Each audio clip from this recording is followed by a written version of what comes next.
ಮೈಸೂರಿನ ಪ್ರಮುಖ ರಸ್ತೆಗೆ ಸಿದ್ದರಾಮಯ್ಯ ಆರೋಗ್ಯ ಮಾರ್ಗ ಅಂತೇಳಿ ಹೆಸರನ್ನು ಇಡಲಿಕ್ಕೆ ಮೈಸೂರು ಮಹಾನಗರ ಪಾಲಿಕೆ ಒಂದು ತೀರ್ಮಾನವನ್ನು ತೆಗೆದುಕೊಂಡಿದೆ. ಇದಕ್ಕಾಗಿ ಆಕ್ಷೇಪಣೆ ಸಲ್ಲಿಸುವವರು 30 ದಿನಗಳ ಒಳಗೆ ಸಲ್ಲಿಸಿ ಅಂತೇಳಿ ಇವತ್ತು ಪ್ರಕಟಣೆಯನ್ನು ಕೂಡ ಹೊರಡಿಸುವಂಥ ಕೆಲಸಕ್ಕೆ ಮುಂದಾಗಿತ್ತು.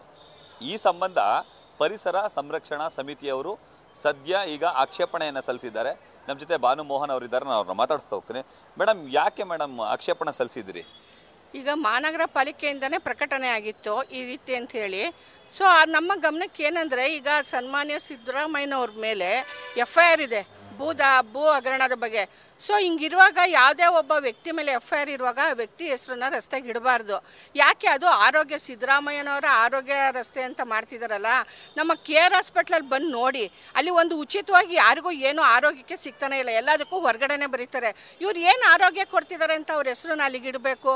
ನಮ್ಮ ಮೈಸೂರಿನಲ್ಲಿ ಪ್ರಖ್ಯಾತಿಯಾಗಿ ಅವಾಗ ಎಷ್ಟು ವರ್ಷ ಕಾಲದಿಂದ ಅದನ್ನು KRS ರಸ್ತೆ ಅಂತಲೇ ಒಂದು ಹೊಂದ್ಕೊಂಡಿದೆ.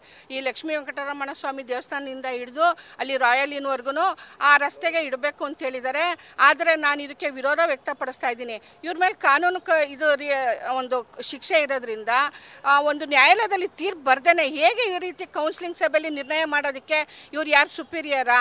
ನಮ್ಗೆ ಯಾವುದೇ ಒಂದು ನಿರ್ಧಾರ ಆಗಬೇಕು ಅಂದರೆ ವಿಧಾನಸಭೆಯಲ್ಲಿ, ವಿಧಾನಮಂಡಲದಲ್ಲಿ ಒಂದು ಯಾವುದೇ ಒಂದು ರಸ್ತೆ ಹೆಸರಿಡ್ಬೇಕಾದ್ರೆ ಮಾಡಬೇಕು. ಆದರೆ ಇಲ್ಲಿ ಕೌನ್ಸಿಲಿಂಗ್ ಸಭೆಯಲ್ಲಿ ಮೂಡಾದಲ್ಲಿ ನೋಡಿದ್ರೆ, ಅಲ್ಲಿ TPM ಮೀಟಿಂಗಲ್ಲಿ, ಇಲ್ಲಿ ನೋಡಿದ್ರೆ ಈ ಥರ ಮಾಡ್ತಾರೆ. ಇದಕ್ಕೆಲ್ಲ ನಾವು ಹೋರಾಟಗಾರರು ವಿರೋಧ ವ್ಯಕ್ತಪಡಿಸ್ತೀವಿ. ಇನ್ನು ಈಗ ಸಾಕಷ್ಟು ರಾಜಕಾರಣಿಗಳ ವಿರುದ್ಧನೂ ಕೂಡ ಆರೋಪ ಇದೆ.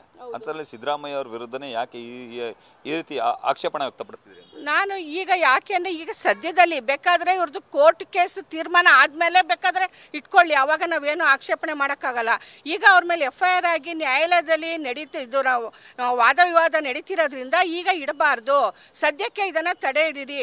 ಮುಂದೆ ಇವರು ಒಳ್ಳೆಯವರು ಅಂತ ಸಾಬೀತಾದಾಗ ಬೇಕಾದರೆ ಇಟ್ಕೊಳ್ಳಿ, ನಾವು ಅದಕ್ಕೆ ಆಕ್ಷೇಪಣೆ ಮಾಡೋದಕ್ಕಾಗಲ್ಲ.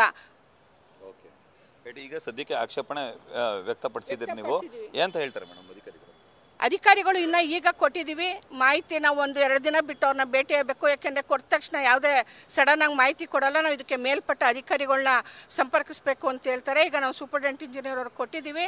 ಅವರು ಕಮಿಷನರ್ ಹತ್ರ ಮಾತಾಡಿ ನಮಗೆ ತಿಳಿಸ್ಬೋದು. ಅವ್ರು ತಿಳಿಸಿದಾಗ ನಾನು ಏನು ವಿಚಾರ ಅಂತ ಹೇಳ್ತೀನಿ. ರಾಜ್ಯದ ಮುಖ್ಯಮಂತ್ರಿಗಳು ಮೈಸೂರಿನವರೇ, ಮೈಸೂರಿಗೆ ಸಾಕಷ್ಟು ಕೊಡುಗೆಗಳನ್ನ ನೀಡಿದ್ದಾರೆ. ಅಂತಹದ್ರಲ್ಲಿ ನೀವು ಯಾಕೆ ಇಷ್ಟೊಂದು ಆಕ್ಷೇಪಣೆ ವ್ಯಕ್ತಪಡಿಸ್ತೀರಿ ಅಂತ?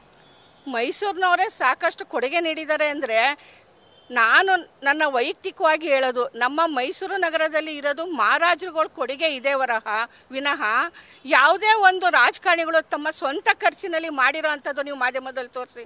ಸೊ ಹಾಗಾಗಿ ನಾನು ಹೇಳೋದು, ಹಿಂದೆ ಇರೋ ಅಂಥದಕ್ಕೆ ಇವರು ಒಂದು ನಾವು ಕಟ್ಟೋ ಟ್ಯಾಕ್ಸಿಂದ ಇವರು ಬಿಡುಗಡೆ ಮಾಡ್ತಿದ್ದಾರೆ ಹೊರತು ಇನ್ನು ಬೇರೆ ಯಾವುದೂ ಮಾಡ್ತಿಲ್ಲ. ಹಾಗಾಗಿ ಇವರ ಸ್ವಂತ ಖರ್ಚಿಂದ ಮಾಡಿದ್ರೆ ಬೇಕಾದ್ರೆ ನಾವು ಅವ್ರದ್ದು ಅಂತ ಶಬಾಷ್ಗಿರಿ ಕೊಡೋಣ. ನಮ್ಮ ಟ್ಯಾಕ್ಸಲ್ಲಿ ಮಾಡೋ ಅಂಥದಕ್ಕೆ ನಮಗೆ ಅನುಕೂಲ ಆಗೋ ಅಂಥ ಕೆಲಸಗಳನ್ನ ಮಾಡಬೇಕು. ಮತ್ತು ಅವ್ರ ಮೇಲೆ ಈಗ FIR ಇರೋದ್ರಿಂದ ತಡೆ ಹಿಡಿದು ಆನಂತರ ಇದನ್ನ ಪರಿಶೀಲಿಸಿ ಮಾಡಬೇಕು. ಕೌನ್ಸಿಲಿಂಗ್ ಸಭೆ ನಿರ್ಣಯನ ಈಗಲೇ ರದ್ದುಪಡಿಸಬೇಕು ಅಂತ ನಾನು ಈ ಸಂದರ್ಭದಲ್ಲಿ ಹೇಳಕ್ಕೆ ಇಷ್ಟಪಡ್ತೇನೆ. ಇದಿಷ್ಟು ಪರಿಸರ ಸಂರಕ್ಷಣಾ ಸಮಿತಿಯ ಭಾನು ಮೋಹನ್ ಅವರ ಮಾತು. ಸದ್ಯಕ್ಕೆ ಈಗ CM ಸಿದ್ದರಾಮಯ್ಯ ಅವರ ವಿರುದ್ಧ ಒಂದು ಆಕ್ಷೇಪಣೆಯನ್ನು ಸಲ್ಲಿಸಿದ್ದೇನೆ. ಅವರ ವಿರುದ್ಧ FIR ದಾಖಲಾಗಿರೋ ಕಾರಣಕ್ಕಾಗಿ ಸದ್ಯಕ್ಕೆ ಕಳಂಕ ಮುಕ್ತರಾಗಿ ಬಂದ ಮೇಲೆ ಆ ಹೆಸರನ್ನು ಬೇಕಾದ್ರೆ ಇಡ್ಲಿ, ಸದ್ಯಕ್ಕೆ ಬೇಡ ಅಂತ ಹೇಳಿ ಅವರು ತಿಳಿಸ್ತಿದ್ದಾರೆ. ಕ್ಯಾಮರಾಮನ್ ವಿನಯ್ ಜೊತೆ Ravi Pandavapura, news first, Mysuru. News first, ನಿರ್ಭೀತಿಯಿಂದ ನಿಮ್ಮ ಪರವಾಗಿ.